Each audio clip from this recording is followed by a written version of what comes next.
Does it change what you felt? It doesn't change what you felt at the time. Or Yeah, it does. It does. Now when I look back, there's more compassion. Okay. Because I done met the FBG Ducks mom. I done met the King Von DJU. So you were able to humanize the individual. There you go. Mm-hmm. See now he's more humanized to me. Mm-hmm. Because there's a saying that we should try to seek to understand rather than being understood. I had no understanding then. Mm. Now I got just a little bit more understanding. So I understand. Have you met up with T.I.'s son yet, King? Are you guys friends? No, I like the money. Yeah, I don't like King. I like King. Yeah, King was my favorite. Unruly motherfucker. Yeah, he a little unruly motherfucker. He'll kick T.I. ass, I think. He almost did. I think so. We saw that. Yeah. Wait, so when he was gonna beat up his daddy, were you clapping somewhere, rooting him up? Yeah, no. I ain't never rooting for no kid to go against their parent. Right. Never. I just think, as parents, that we forget things that our children don't. So that's why you could hear him saying, I know you, I know. So that's why they trying to hurry up and shut him up. Because... Well, what he was about to say was, you don't want me to tell the real you because of what I went through. And kids will tell the truth. Well, he said, I went over my grandmama. Y'all know her. So when you hear that, I had a little bit more compassion for him. Yeah. Man, I watched my mother. My show is making Charleston White soft. I don't care what nobody says. I can't hide behind the character. I ain't gonna lie. We had a meeting about you. Because I said, we know Charleston White, the viral sensation, but I know who I see through. Because, you let a crack in your veil pop up here and there when you speak. And you're smart. Clearly you're educated both in the streets and in school. Like, you've lived a life. We both from the 77. You done brought up piggy banks and fucking other shit that amazed me. But, like, I was like, okay, I don't want to sit here and have an interview. This is going to go viral anyway, to just go viral. I want to hit to the heart of, like, who you are. Most people don't care about the man, the individual Charleston. They like the internet persona because they want to go viral. But that feeds that thing that we're talking about. Yeah, well, that's why I started cussing.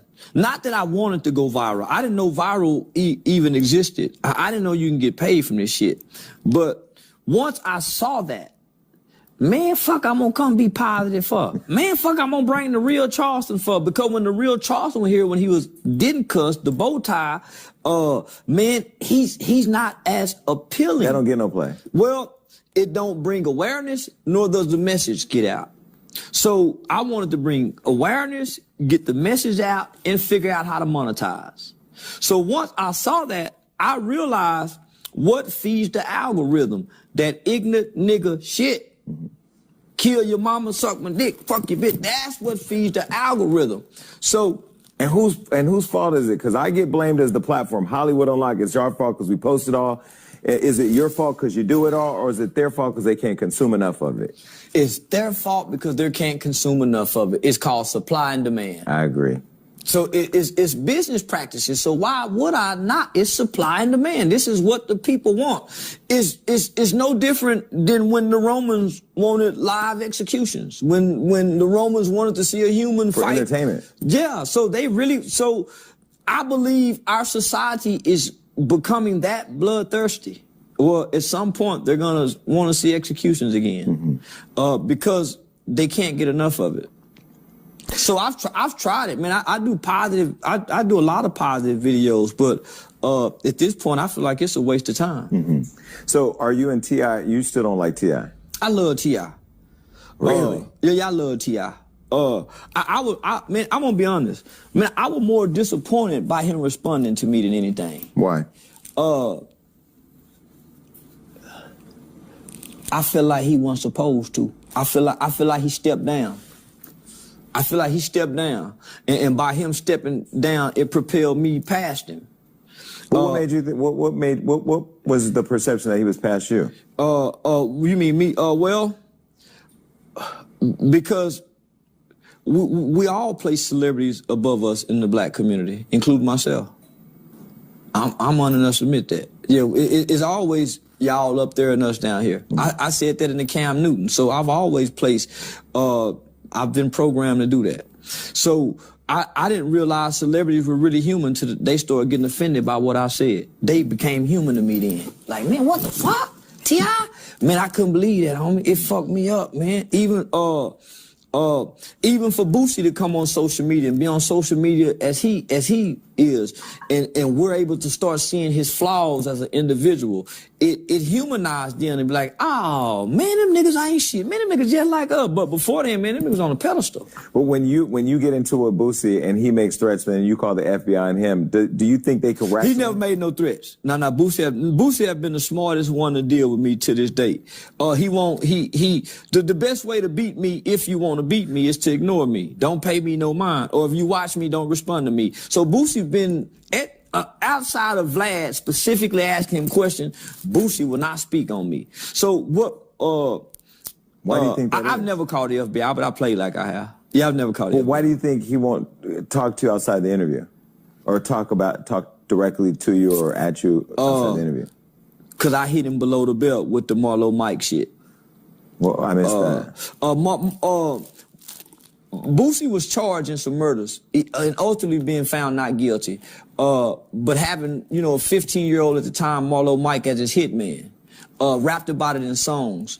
And because I became involved in youth advocacy work on the juvenile life without parole law, I learned a lot about Marlo Mike.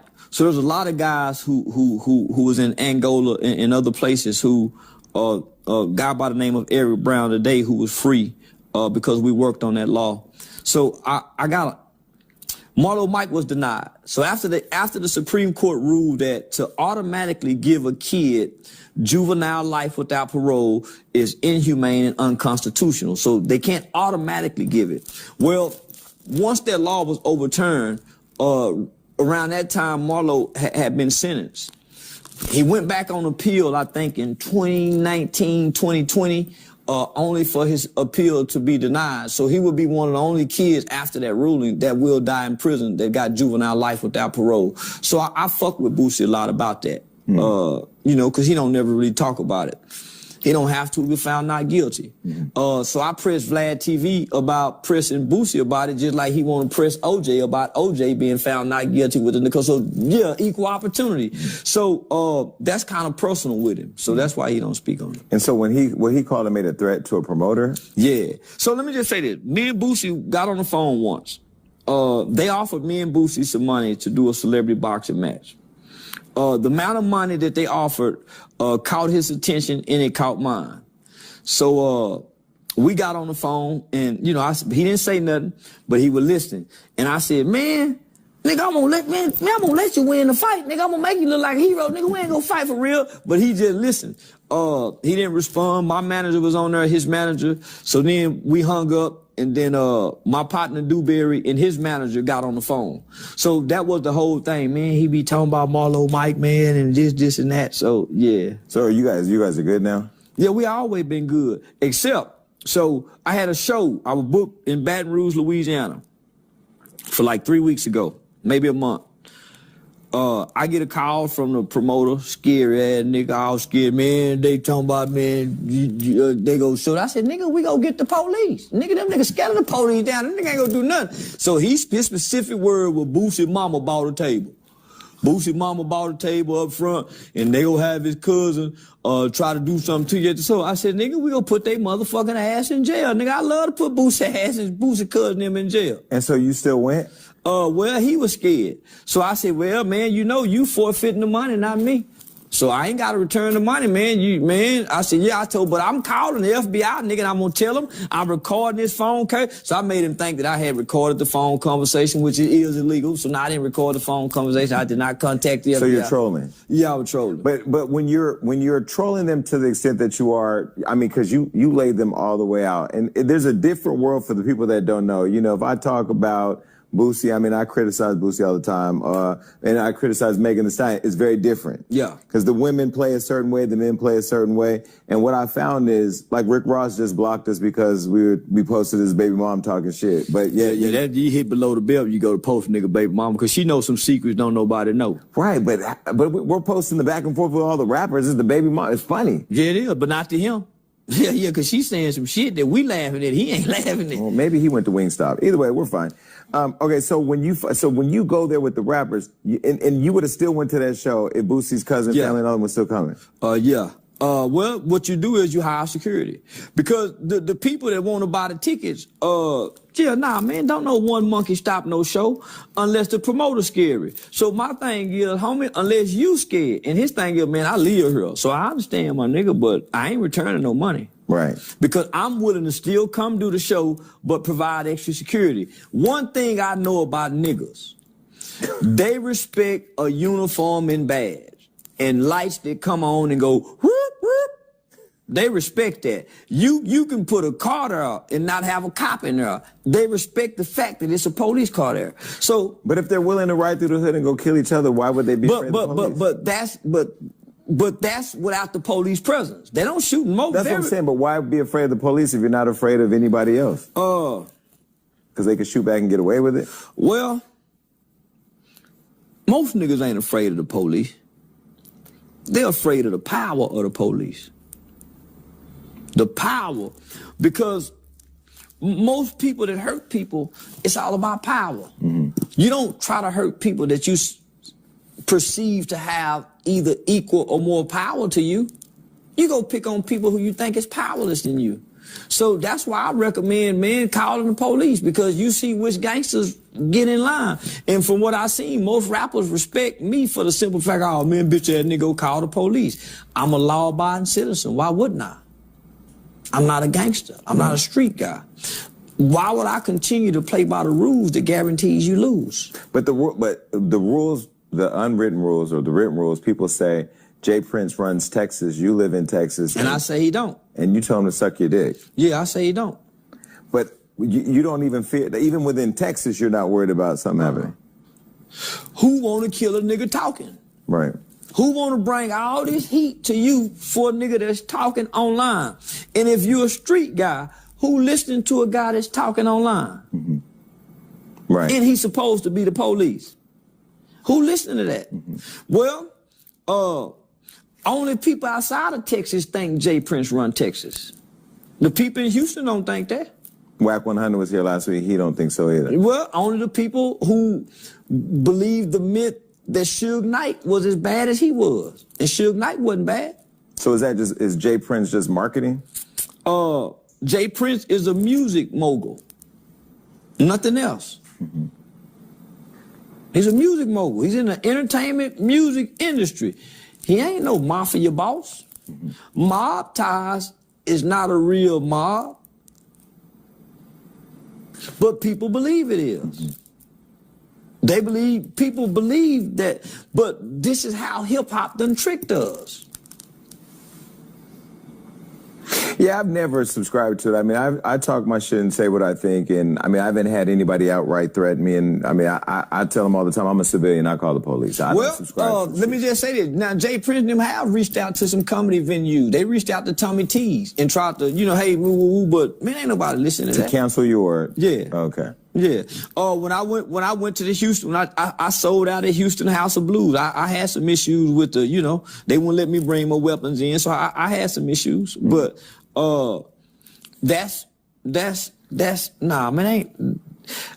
don't know one person run Texas, but the sheriff of each county. So once I got into politics, and I understand the dynamics of the executive branches, your local government, man, I realized the sheriff is a bad motherfucker. Mm-hmm. Your county judge is a bad motherfucker. The district attorney. The district attorney is a bad motherfucker. Everybody else just talking and playing bad. So once I understand that, I stand on this side of the law with so much confidence and security as a law-abiding citizen compared to when I stood over that side with the criminal mind and criminal intent. Mm-hmm. But I thought I was bad over there. Man, I'm much badder over here with the intentions on doing right. Right? So I wake up with the intention on doing right and not harming nobody. So in my mind, how can what I say bring energy that will cause to hurt me when they really hurt people? Them and they homeboys really hurt people, and they lyrics promoting hurting people. So what energy goes back to them? So how do you make sense out of somebody like a Meek Mill, who is a dream chaser in the streets, has his music, but then fighting for freedom with the Reform Act over with Jay-Z and Mike Rubin, and then dancing at the Mike Rubin all-white parties? Like, how do you make sense out of all that? I don't, because he seems conflicted. I watched them give support to guys like, what is it, WWMY Melly, whatever they got. YMW Melly. So I watched Meek and them give support to him. But as a rapper who killed his friend or killed yeah, like but I watched them talk prison reform. I watched them high-five the young bulls like Pooh Shiesty and them who brag about, but at the same time talk prison reform. Why do you think the conflict exists? Because prison reform makes a lot of money for a lot of companies and organizations and nonprofits. And Meek, he in with that. You know, the NFL jumped in with the prison reform. The Campaign Fair Sentencing and Youth partnered with them with the juvenile reform and the prison reform. So it's a lot of money in helping us reform, but you don't see the help to reform. It'd be all talk or on Capitol Hill, but you don't see Meek with the grassroots organizations that's standing on the front lines in a community that's helping to aid these guys when they re-enter back into society. You don't see Meek Mills going back and doing juvenile justice or political justice in the form of reaching back to some of his old friends who've been locked up since they were 15, 16. So I got a friend by the name of Charleston Houston. We call him OG Baby Cash. Because of the culture, because of the environment, at 15 years old, he had 8 murders. So he's been in prison from 1992 at the age of 15 years old to now, over 30-something years, and he tied. So what happens to guys like him when they really make the change, they really find redemption, they really have remorse, and they won't do it again, but the consequences don't change. He 30-something years on a 40-year sentence, 50-year sentence. So that's where reform lies. It's guys like him who they once used Tookie, right? Remember before they executed Tookie, they used him for the riots to come speak to the youth. That's where reform comes from. I reached out to Meek, Kim Kardashian, and Van Jones, who's a part of the whole reform movement, to help me get a friend out of prison. They didn't. I was able to go to my congresswoman who negotiated with the governor to get him out of prison. So I started looking at reform. I've been to the Michael Rubin parties. There you go. You know, I see all the rappers show up for Michael Rubin and support him, but they don't show up at the BET Awards or my show or anything. You know, so I do see that's my beef with them. No, that's my beef. I share the same beef, so I get it. And I wonder, is Meek's thing this need to be validated by white people, or is it a part of that business? Well, you got to understand, who went and got him out of prison? Robert Kraft. They went and got a helicopter and got him out. So how does that happen?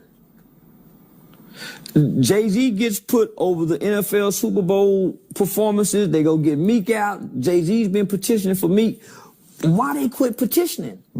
They had the whole hip-hop industry saying, free Meek, free. Why we stop?